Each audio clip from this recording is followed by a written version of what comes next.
Қайырлы күн достар, бүгін біз осындай керемет және қатырлақ болып шығатын хваростың рецептін жасайтын боламыз. Егер сізге видео ұнап жатса, менің каналыма жазылып, лайк басуды ұмытпаңыз. Ол үшін бізге небәрі 4 жұмыртқа қажет болады.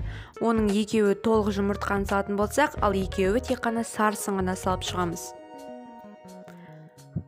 Оны да жақсылап тұрып араластырамыз да, артынша шекерімізді салып араластырамыз.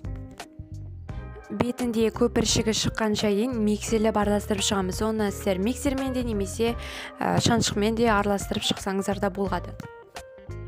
Артынша бізге міндетті түрде тұзымызды салуымыз қажет. Шым тұздың өзі жеткілікті болады. Келесі кезекте ұнымызды міндетті түрде сейтатын өткіземіз де, онымен бірге қоса жақсылап тұрып қамырды илеп шығарамыз.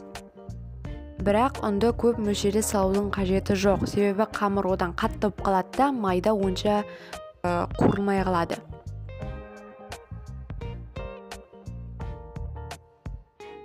Шамамен 2-3 минутта қамырымызды илеп алып, осындай жұмсақ қамыр пайда болуы тиіс.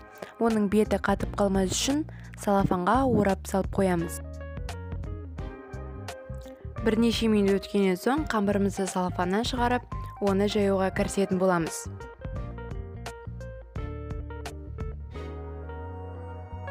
Сонымен қатар, қамырыңызды жұқа етіп жаюға тырысыңыз.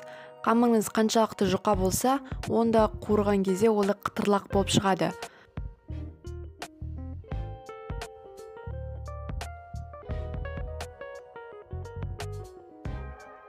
Міне менде осындай қамыр пайда болды. Енді осы қамырды дәл видеода көрсетілгендей кесіп шығатын боламыз.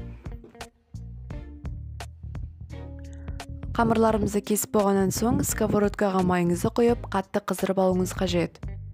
Келесі этапта қамырымызды шанышқымен немесе сушиге қолданылатын таяқшаны алып, видеода көрсетілгендей орап шығамыз.